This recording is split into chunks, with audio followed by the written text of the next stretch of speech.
aqui.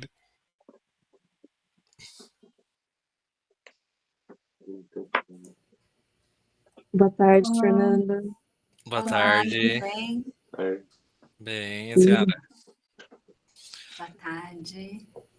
Gabi, Eu que estava em contato com a equipe. Giovana e Gabriel. Quem mais? Isso. O outro eu criei no. Qual que é o nome? No computador, mas não tem webcam. Ah, Então, é uma segunda conta minha, basicamente. legal. Então, Fernanda, inicialmente eu gostaria de agradecer a sua presença aqui, porque essa participação vai ser fundamental para enriquecer o nosso projeto e tornar esse tema mais acessível. Sua visão sobre, sua experiência vão trazer contribuições significativas para o nosso projeto. Então, obrigada pela atenção da sua equipe e pela sua de estar aqui hoje. Você pode começar discorrendo brevemente sobre a sua jornada política aqui na região do Sorocaba? Primeiro, agradecer o convite, né, para participar, para falar um pouquinho, né, do que a gente, sobre o fim da escala 6x1, mas para falar um pouco, né, do que a gente tem feito também. Obrigada aí pela confiança também de convidar o mandato. Eu sou da área da educação, mas eu comecei a minha trajetória política através do movimento social, né, movimento estudantil, através do Grêmio Estudantil nas escolas montando, participando de atividades, de passeata, pelo fim do passe livre, né? Na verdade, o fim da cobrança tendo passe livre. A gente sabe o quanto que é importante para o estudante o direito de ir e vir numa biblioteca, né, no passeio, né? Em várias atividades são lugares de aprendizado. Então, acho que você já, né, enquanto estudantes, né, hoje não mais, mas antes os estudantes usavam muito a biblioteca municipal. Hoje, através da internet, né, é mais fácil, mas o SESC é um espaço de pesquisa, né, a gente pode ir em vários outros locais, junto com a temática da professora, a disciplina, você pode criar algumas ações fora do âmbito escolar. Então, é um espaço de aprendizado também. Quando a gente traz essa discussão do passe livre, foi bem interessante, foi minha atuação, primeira atuação aí do movimento, né, de entender como funcionava, entender enquanto sujeito de ação de uma vida política. Após isso, eu fiz curso de letras na Uniso, me formei, né, e comecei a participar, a lecionar. Participei da PUESP, que é o Sindicato dos Professores, que é um sindicato importante, é o maior da América Latina. E ali eu também comecei a, né, participar das discussões. Mas antes, no centro acadêmico, a gente tinha também, né, uma participação de defender alguns direitos, né, dos estudantes, porém com uma diferença, né, porque as escolas públicas, as universidades públicas, você tem até um tempo maior, porque a grande maioria dos alunos das escolas particulares tem uma rotina de vida diferente e entra no debate do tempo que nós temos, né? Tanto para estudar quanto para participar da vida política, da conjuntura local, estadual e federal.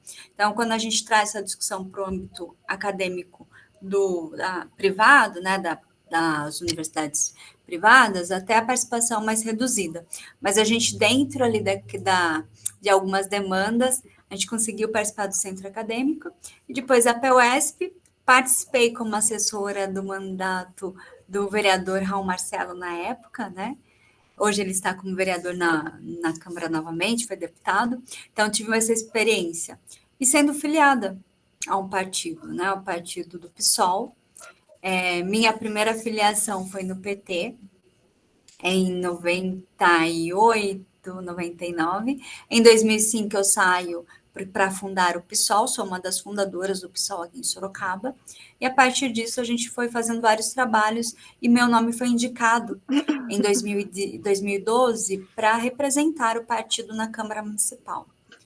Eu fui a mais votada em 2012, não assumindo porque a gente não conseguiu fazer aí o coeficiente para ter uma cadeira. Em 2017, nós temos aí só mais votado partido e a gente elege uma cadeira, né, aqui na Câmara Municipal. Entendi. É importante pautar essa participação no movimento estudantil, até por eventos históricos, né? Por exemplo, o fim da ditadura foi extremamente pautado pelo movimento estudantil, tanto das faculdades quanto das escolas. Por exemplo, acho que é André Vanucci, né? Que é Sim, inclusive sobrinho do dono da Valdo Unida. Vanucci. Né? Então, o movimento estudantil sempre esteve presente em todas essas pautas, né? Que acabam eclodindo na sociedade. Sim. Neste momento, iremos abordar a PEC proposta pela deputada Erika Hilton, que visa reduzir a escala de trabalho. Assim, quais são os impactos que você vê na redução, com a redução da jornada de trabalho? O que levou o pessoal a apoiar essa pauta? Primeiro que esse debate já é antigo, né? Redução da Sim. jornada de trabalho. Né? Nós temos aí no século XIX, século XX. Século XIX, as pessoas trabalhavam aí 16 horas por dia, foi reduzido para 12 horas por dia, né? E conforme a luta da classe trabalhadora, você teve aí uma força, né, e dos acordos, porque há momento que os trabalhadores paravam para exigir mais direitos, tinham os acordos e tinham os avanços, né? Tanto é que o dia 1º de maio, que é o Dia do Trabalhador, ele é uma referência porque foi um embate para discutir a redução de trabalho. Então, essa discussão ela já vem de muito, é secular, né? Já vem de vários séculos aí, se a gente for ver, e é uma discussão importantíssima, porque com o avanço, né, da classe trabalhadora, vamos dizer assim, da tecnologia, da evolução da sociedade, nós percebemos aí a importância de que o trabalhador, ele tenha também seu direito, né? Ele tem aí os direitos respeitados, direito ao lazer, à educação. E quando a gente traz a discussão do fim da PEC 6x1, que é proposta pela deputada federal Erika Hilton, inclusive ela foi muito assertiva, né, nessa proposta. A articulação dela na Câmara Federal tem sido, assim, extremamente importante, já tem dialogado com vários setores, vários partidos, e antes de apresentar uma PEC, tem que ter o número de assinatura de deputados. Então, tem que ter um número X. Aqui na Câmara Municipal, também, para determinadas ações, tem que ter um número X para encaminhar projetos de lei, para criar uma comissão de investigação, por exemplo, né? Na Câmara Federal não é diferente. Então, ela conseguiu várias assinaturas, tem em torno de 20 partidos que já assinaram aí a proposta, né, para que entre em pauta, está aguardando aí o encaminhamento quem será o relator, e a partir dessa discussão, são criados vários movimentos sociais. Nós tivemos agora, no dia 1º de maio, uma ação, né, em São Paulo, em várias cidades, né, em vários estados do Brasil. Em São Paulo, na Avenida Paulista, teve uma grande movimentação, vários movimentos sociais, e no dia 1º de maio, que é o dia, assim, que é uma referência, né, nacional para a classe trabalhadora, de um dia de trazer as pautas, né, de reivindicações e aí conquistas para os trabalhadores. Então, esse avanço, ele tende a trazer realmente uma qualidade de vida. Hoje tem vários estudos que comprovam que há um adoecimento da classe trabalhadora em relação ao adoecimento físico, né, de esforços repetitivos, mas também um adoecimento mental. A estafa mental é extremamente, né, aumentada conforme o número de horas que você passa em determinados locais. A gente sabe que tem várias formas de trabalho. Tem trabalhos que você tem um local que é mais seguro, com ar-condicionado, onde você tem um trabalho onde você consegue manter um pouco mais a sua sanidade mental, né? Você protege, embora tenha horas extensas de trabalho. Agora, tem locais que são, assim, barulhos extensos, né? Intenso, local insalubre, e as horas de trabalho são, assim, né, a gente for ver hora extra, não só 8 horas diárias, mas também tem as horas extras, que vai para o banco de horas em alguns locais. Ou seja, você trabalha um horário que não era do seu, né? Você perde uma hora ali da sua vida e você não vai receber em pecúnia, em dinheiro. Você vai receber esse valor, né? Quando o seu chefe achar que pode te liberar. Então, são vários agravantes para esse profissional que está trabalhando, principalmente se ele for precarizado. Tá? Se ele estiver num formato terceirizado, onde o salário já é rebaixado, o número de trabalhadores do local já é reduzido, então tem esses agravantes. E quando nós trazemos essa discussão pelo fim da escala 6x1, a gente traz a discussão, né, que é necessário e urgente que se debata que o trabalho né, hoje a forma de trabalho, ainda mais com a reforma trabalhista de 2017, no governo Michel Temer, agravou mais ainda o adoecimento. Então, se esse trabalhador ele trabalhar menos e tiver tempo para o cuidado da casa, tiver um tempo com a família, um tempo ao ócio, né, ele ter o tempo com ele mesmo, ó, não fazer nada, né, caminhar, cuidar da sua saúde física e mental, a produção dele seja numa fábrica, no comércio, a produção dele vai aumentar, porque ele, enquanto ser humano, ele está bem, né? Então, isso é um consenso na discussão, quando se diz redução, é consenso que é uma melhora na qualidade desse trabalhador e há uma produtividade. E acho que, não sei se vocês chegaram a verificar, mas tem vários países que já reduziram, né? A gente tem a França, são 35 horas semanais, né? Nos Estados Unidos, que é uma potência que diz tanto que é ali o centro do capitalismo, também houve lutas, inclusive houve uma grande greve, né, no século XIX, acho que foi em 1886, onde trouxe essa discussão mais a fundo da redução da jornada de trabalho. Então, a gente tem aí uma onda que ela tem crescente em países, né, que estão mais estruturados, que já estão se adequando a isso. E daí a gente vem para a periferia, que são os países, né, ainda que estão aí menos envolvidos tecnologicamente, a essa disputa, né, esse debate aí da redução da jornada de trabalho, que é extremamente necessária, e eu acredito que os resultados serão muito positivos se for implementado.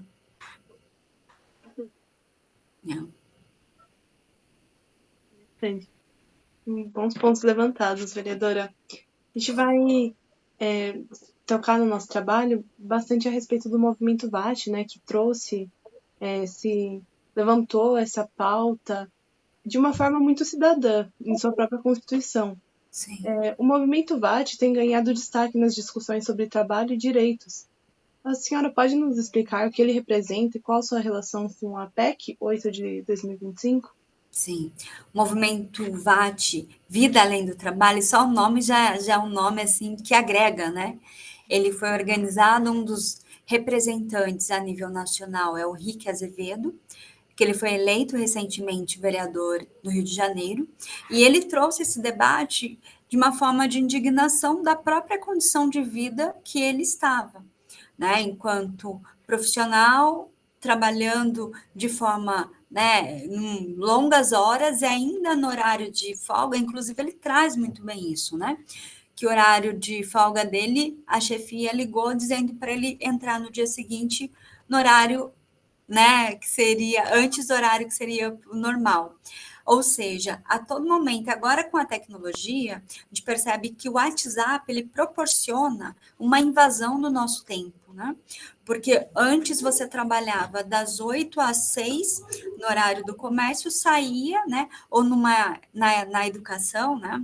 Os profissionais. Sempre, nós professores sempre levamos trabalho embora para casa, para corrigir prova, né?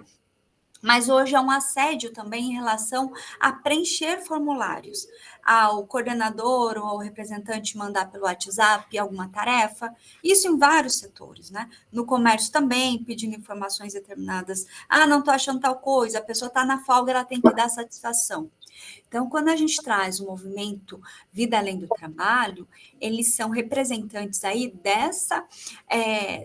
trazem aí a informação de quem está na base, dos trabalhadores que estão trazendo essa reivindicação, né? Traz falas reais, né, de quem está na base, e é um movimento que tende a crescer e a organizar várias outras categorias, não é só o comércio, a categoria, por exemplo, dos aplicativos, a categoria do telemarketing, a categoria que são, acho que essas, né, mas diversas da Uber, a uberização, quanto que tem agravado, e para que a pessoa tenha um salário melhor, ela trabalha 12, 14, 16 horas, correndo risco até de ter um acidente.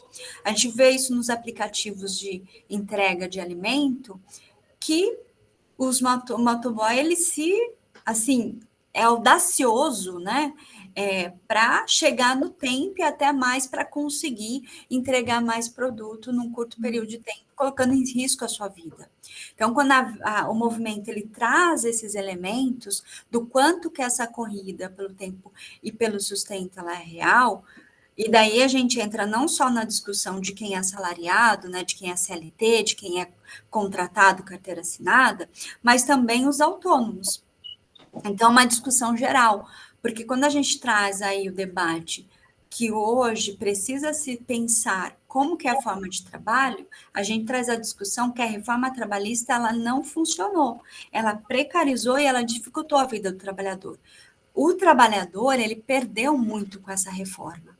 Né? Quem ganhou foram os empregadores, mas os empregados não. Então, ele traz também essa discussão. Então, o movimento VAT, ele traz um avanço na discussão de estar no centro, dialogando com quem realmente vivencia essas dificuldades.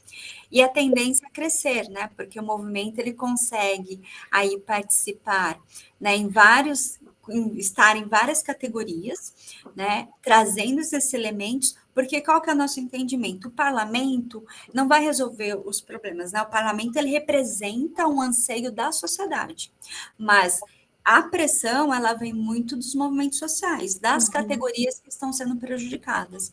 Então, é importante quando vocês trazem, acho excelente essa pergunta, em relação ao movimento, porque ele é o motriz, né? Ele é o que movimenta e pressiona os deputados com que apoiem e venham a votar, né, no processo eleitoral da Câmara Federal favorável a essa PEC. Então, ele movimenta e faz uma onda de cobranças, né? Aí, seja tweetando, seja no TikTok, seja em várias redes sociais, para que as pessoas pressionem esses deputados. Porque dessa forma você consegue entrar em setores conservadores, inclusive desses 20 partidos que assinaram a abertura da PEC, né, para que ela entrasse em discussão, nós temos vários partidos de direita e extrema-direita. Então, é um assunto que ele está além, né, dessa discussão, ele obriga com que deputados que têm uma postura conservadora em determinados setores, que apoiem essa luta em da importância, né, do movimento ser um movimento forte e de ter uma cobrança da sua base real ali de eleitores para que eles apoiem essa PEC. Então, o movimento ele é fundamental para a construção dessa luta e ampliação. Interessantíssimo.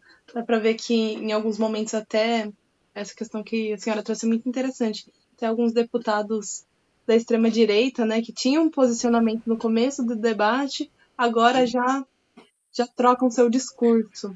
Sim. E aí, sobre essa questão, a gente gostaria de entender também os principais desafios enfrentados pelo movimento VAT na luta pelos direitos trabalhistas. Sim. Acho que os principais desafios são em relação à negação da importância.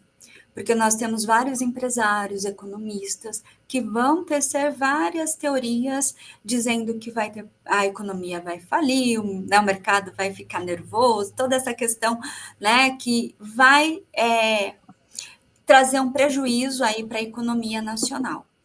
E a gente tem exemplos de momentos da história que, com a redução da jornada de trabalho, né, que gradativamente foram realizadas, 16 para 14, para 12, para 10 horas e agora 8 horas, nós temos profissões, inclusive, que já trabalham 6 horas por dia. E continua o mercado fluindo. Tá? Então, essa é uma falácia, né? Dizer que vai falir, que vai prejudicar. Eu acho que quem ganha muito vai perder um pouco, mas não, né? Não vai perder assim muito. Então, nós temos assim, né, um discurso que consegue comover e coloca uma chantagem aos trabalhadores. Sempre no sentido de que, olha, quando você reivindica direitos, você pode vir a perder o que você já tem. Ou como se você não fosse digno de ter aí, né, um direito garantido, que é a redução de salário ou um melhor salário.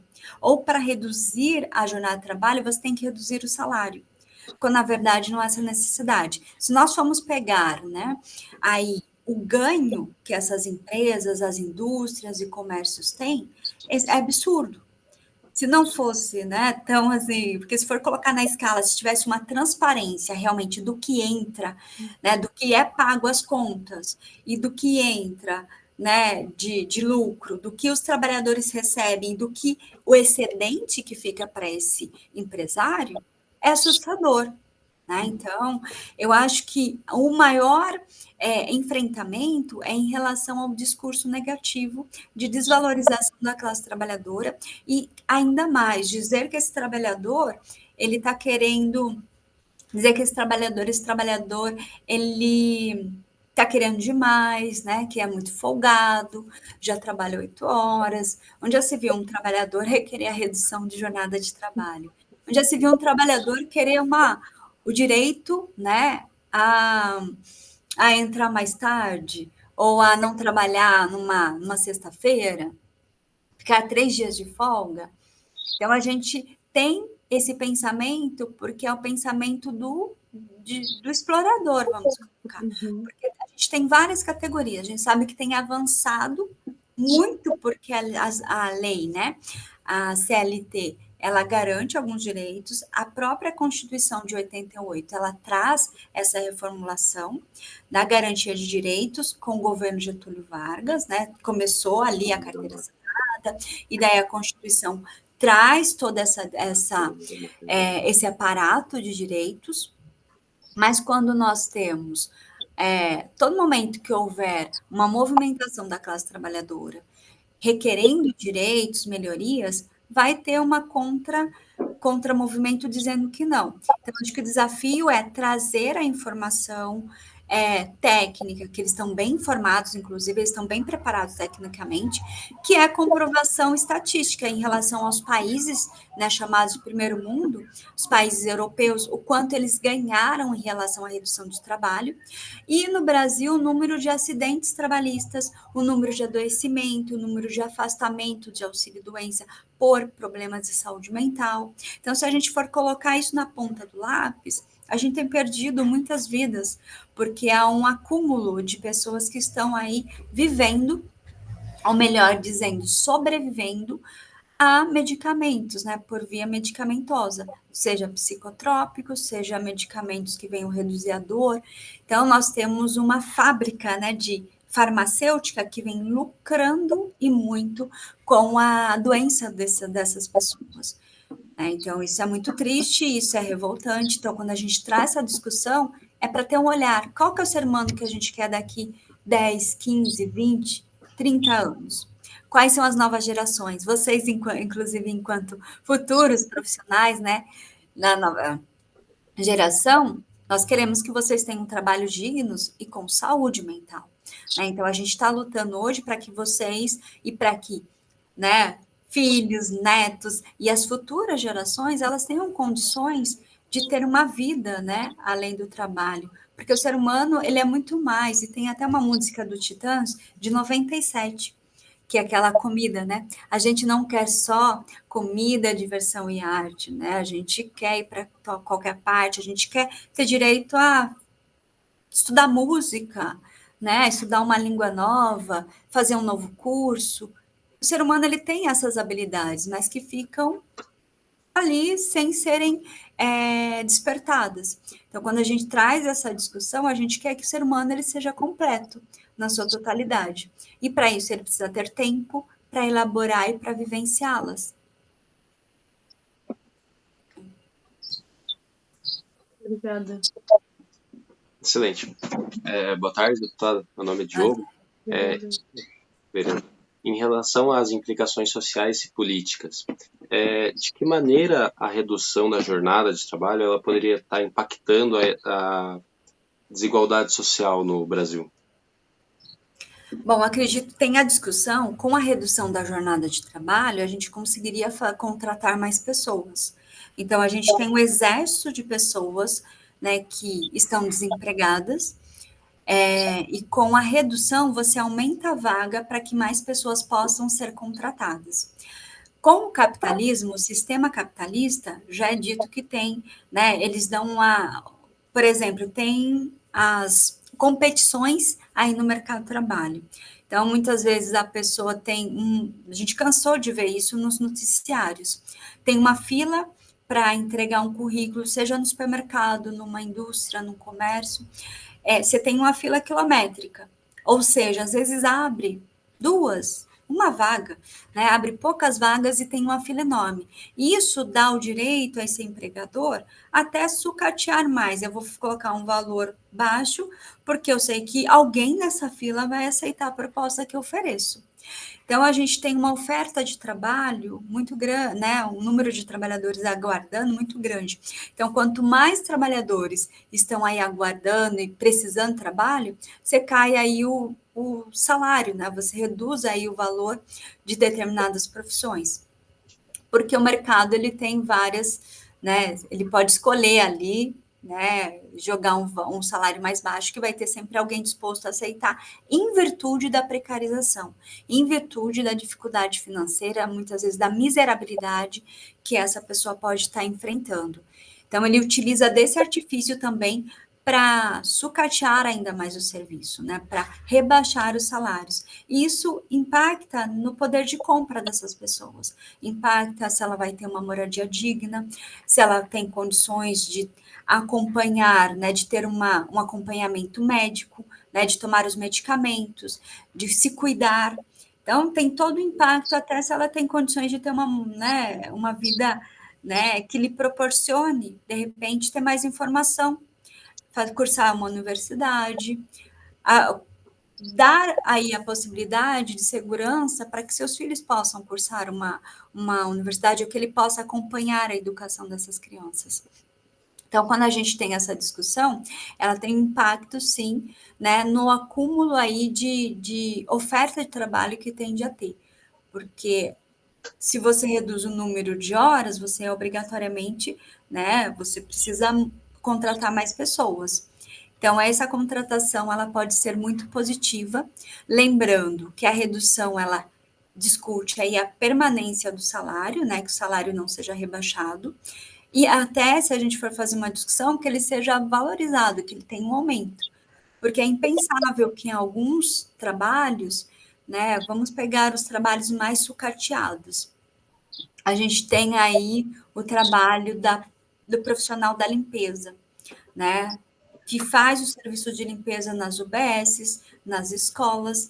Eles ganham, né, o salário final, às vezes chega a ser menor que um salário mínimo, com os descontos.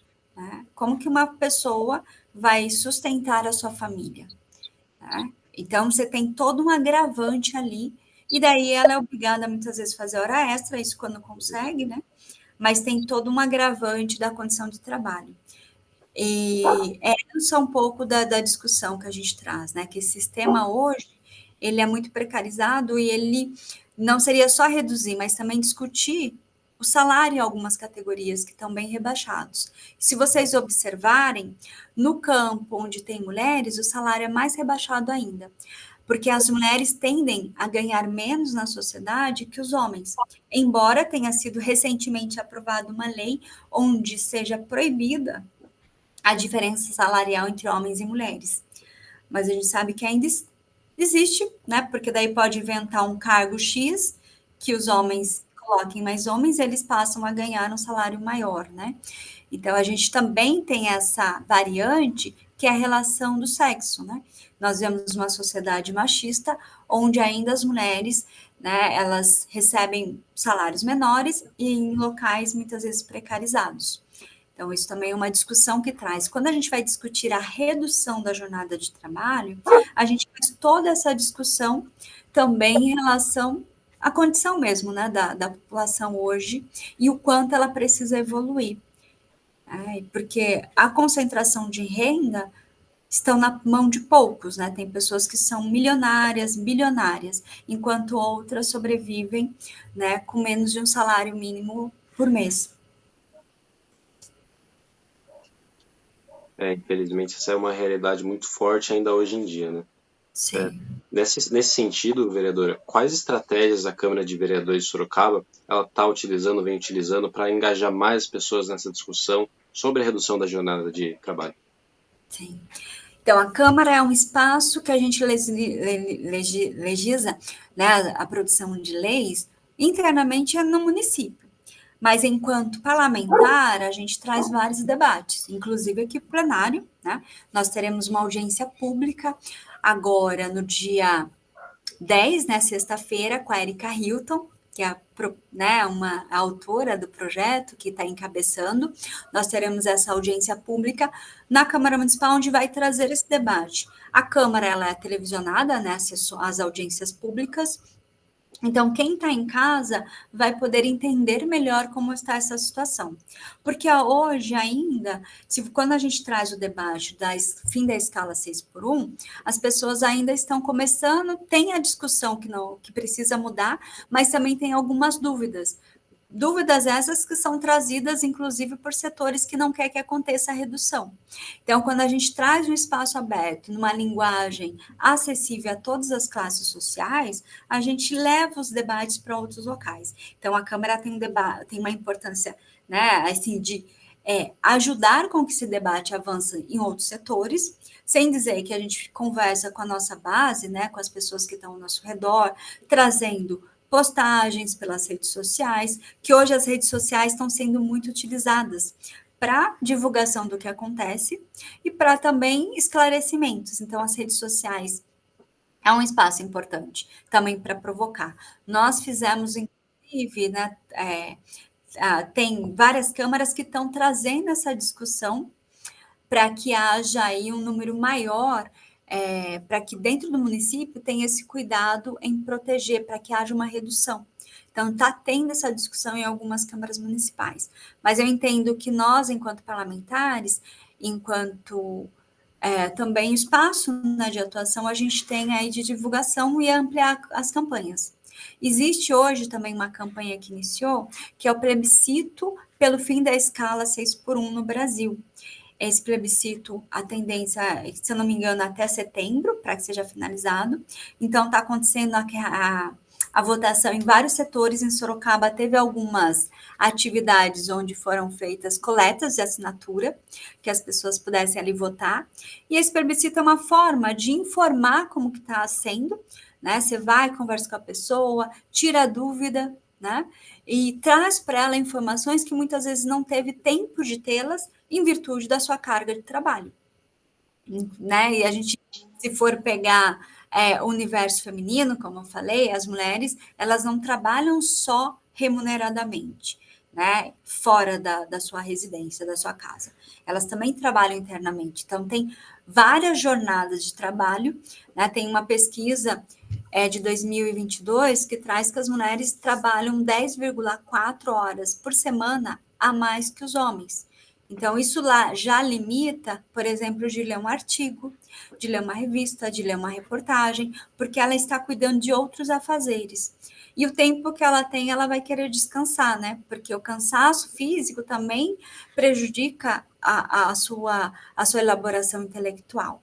Então, quando a gente traz essa discussão de emancipar e com o plebiscito de levar essa discussão para mais locais, é fundamental que mais pessoas tenham a informação e possam defender aí a PEC 08 que foi apresentada esse ano. Certo. Para finalizar, há uma resistência por parte dos setores da sociedade em relação a essa PEC 8 de 25? Sim. A resistência são, muitas vezes, setores, né, das fábricas, empresários, economistas, como eu disse, que tendem aí a construir uma narrativa contra a PEC, né, essa proposta de emenda constitucional, alegando que vai prejudicar comércios, alegando que vai ter prejuízo. E uma coisa interessante, né, uma abordagem interessante está sendo feita também pelo movimento VAT, por vários, até mesmo por deputados, em relação quando esse trabalhador ele tem folga. Nós tivemos aí o exemplo do dia 1º de maio, né, um feriado. Você vai, visita os parques, ou até mesmo na sexta-feira, que era um ponto facultativo para quem é do serviço público, você via as praças lotadas, ou seja, as pessoas estavam consumindo em alguns lugares. Ela estava fazendo com que a economia girasse, seja visitando outras cidades, seja na própria cidade, indo num restaurante, né, num bar, sabe, visitando, utilizando o comércio local. Então, você tem a tendência é que o comércio, ele tenha mais vendas e que também gire a economia da cidade. Então, tende a ganhar de várias formas. Né? Então, nós precisamos vencer esse discurso, que ainda é muito conservador, embora, se for pegar o Brasil, né, com a Europa, a América Latina, nós temos, em virtude, assim, das leis, né, dessa discussão, a gente tem aí uma discussão que ela é muito recente, né? Direitos trabalhistas, diferente da Europa, que teve a Revolução Francesa, né, no século XIX, onde trouxe vários direitos. Então, é muito exemplo do que entende lá, que a gente vem trazendo também para a América Latina, para ser implementado, e para que haja uma redução aí, que haja uma equidade, né, uma igualdade, né, e uma justiça que prega a nossa Constituição Federal, que seus direitos humanos sejam respeitados.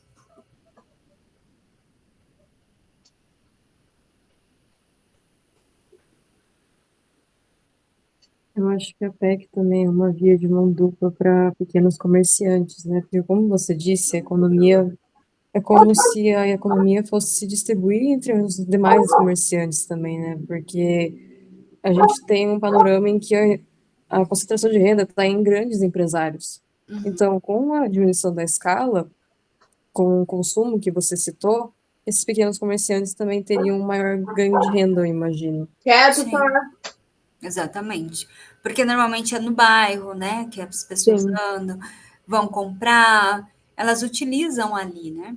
E tem muitos comércios que são familiares, né? Então, até para trazer essa discussão, né, para que haja uma elaboração melhor. Mas eu acho que todo mundo tende a ganhar. Só que, se a gente for pensar, quem detém o poder, né, eles querem sempre manter aí, né, concentrado, porque se o trabalhador ele tiver mais tempo para estudar, para o lazer, a tendência, nós esperamos, acho que a gente quer que a sociedade evolua, né, de forma crítica, de forma a avaliar o que está certo e errado, né, que se posicione politicamente, porque muitos têm o hábito de votar no processo eleitoral e não acompanhar os candidatos que foram eleitos.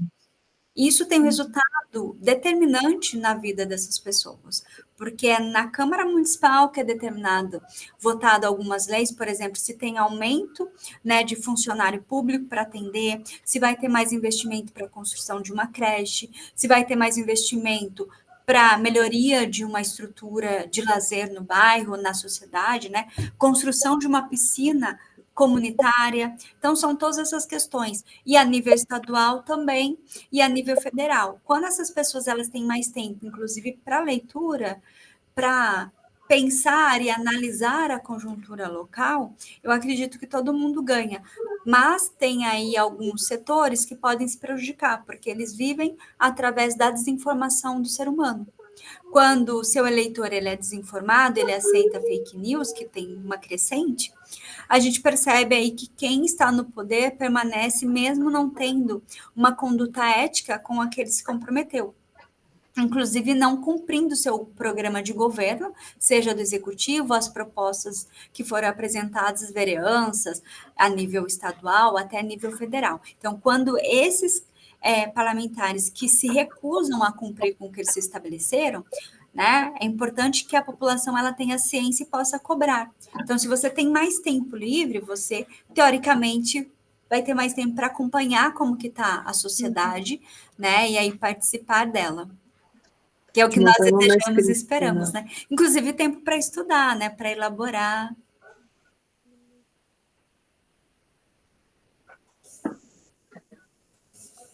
É interessante a questão econômica que a senhora levantou, porque na própria PEC tem a participação da economista Marilane, né, Teixeira, e ela traz aspectos econômicos em favor, né, a redução da jornada de trabalho. Então, são realmente essa questão ela tem que ser muito bem aprofundada nessa Aham. elaboração. Sim, bem lembrado, porque ela é uma professora da Unicamp, né, no curso Economia, economista, e ela traz essa defesa. Então, a gente tem a sociedade, Giovana, né? Ela é dividida em classes sociais, né? Então, é uma disputa mesmo, né, de narrativas. Hoje nós estamos cada vez mais evidente isso. Então, a gente tem várias pessoas, né, vários intelectuais que também estão na defesa. E daí é essa discussão que a gente traz, né? De que lado você está da história? Você está do lado de defender a classe trabalhadora, defender com que as pessoas tenham direito à vida, tenham direito ao lazer. As pessoas defendem tanto, tem tantos parlamentares que defendem a família, mas como que ele defende a família quando a pessoa não tem tempo de ficar com ela? Como que você vai ter mais filhos e como você vai educar? Para você ter mais, né, ter uma escolha de ser pai ou mãe, você precisa ter seu direito garantido ao final de semana, a educar seus filhos, a cuidar da sua casa, a ter um relacionamento. Então, é muito contraditório quando as pessoas dizem que defendem a família, mas, ao mesmo tempo, elas não defendem que essas famílias estejam reunidas. Porque você trabalha direto, como você vai se reunir?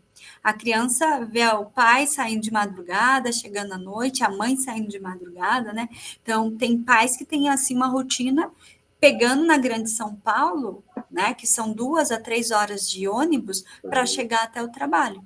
Inclusive, na proposta, na justificativa da lei, da PEC, né, também traz essa abordagem em relação ao deslocamento para o trabalho, que também deveria ser incluso, porque tem locais que você demora, né, a sua vida, o trabalho, você demora 4 horas para chegar até o trabalho. Então, você perdeu aí 2 horas para ir, 2 horas para voltar da sua vida, né? Então, isso também tem que ser levado em conta. Se a gente colocar isso, a redução dentro da empresa, do comércio, tem que ser reduzida, né?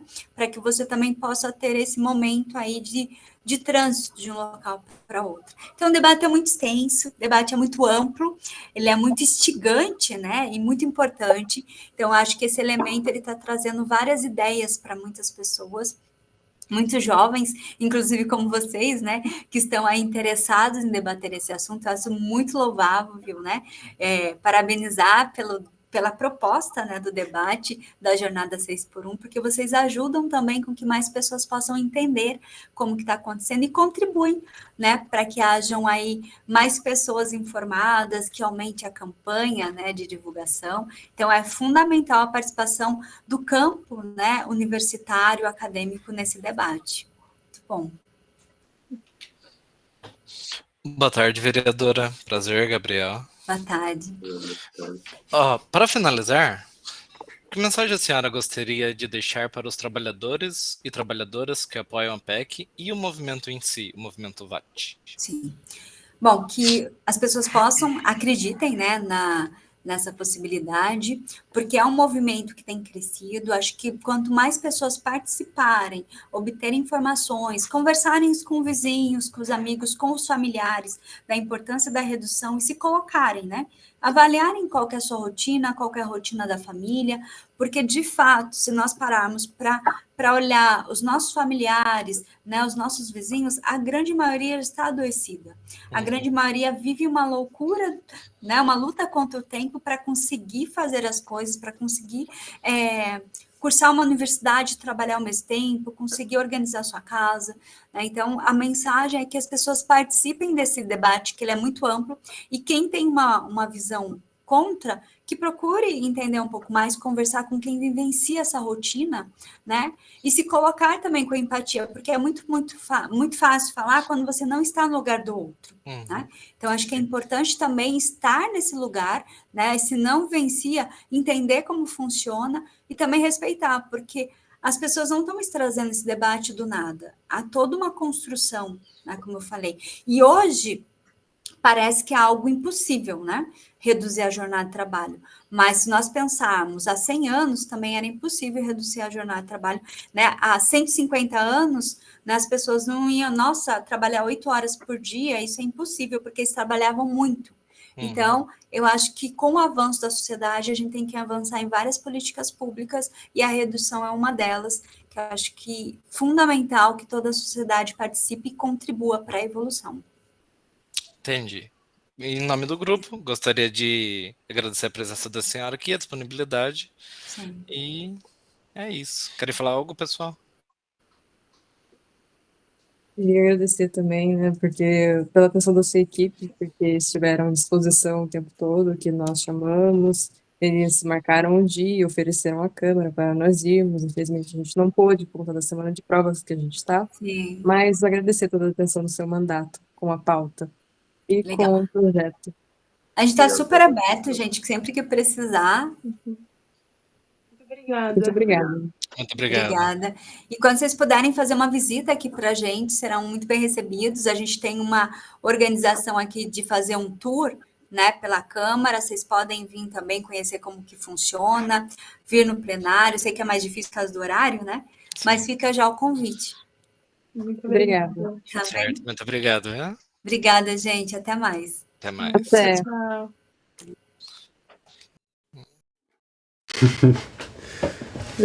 Você é sem vergonha, você fica me beliscando por aí.